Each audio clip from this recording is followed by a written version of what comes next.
পথচারী জঙ্গলে যাচ্ছিলেন। এমন সময় তার পিছন থেকে একটি বাঘ তাড়া করে। বাঘটি তাড়া করতে করতে তাকে জঙ্গলের ভিতর নিয়ে যায়।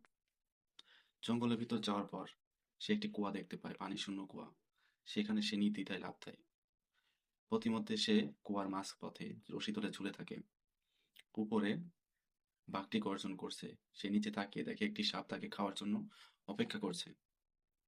রশির দিকে তাকিয়ে দেখে একটি সাদা ইঁদুর এবং কালো ইঁদুর তার দড়িটি কুটকুট করে কেটে দিচ্ছে। সে লোকটি আবার দেখতে পারে কুয়ার ভিতরে একটি মৌচাক। মৌচাকে প্রচুর পরিমাণে মধু হয়েছে।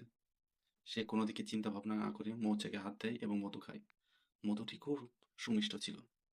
সে মধুর মোহে পড়ে তাকে যে বাঘ তাড়া করছে, ইঁদুরে কুটকুট করে কেটে দিচ্ছে রশিটি, এবং নিচে সাপ আছে, সবকিছু ভুলে গেল। এখানে ওই ব্যক্তিটা হচ্ছে আমরাই। আমরা দুনিয়ার মোহে পড়ে সবকিছু ভুলে যাচ্ছি। ওই বাঘটা ছিল আমাদের মৃত্যু, ওই সাপটা ছিল আমাদের কবর, আর দিন রাত, কালো ইঁদুর এবং সাদা ইঁদুর এটা হচ্ছে দিন এবং রাত, আর ওই রশিটি হচ্ছে আমাদের হায়াত।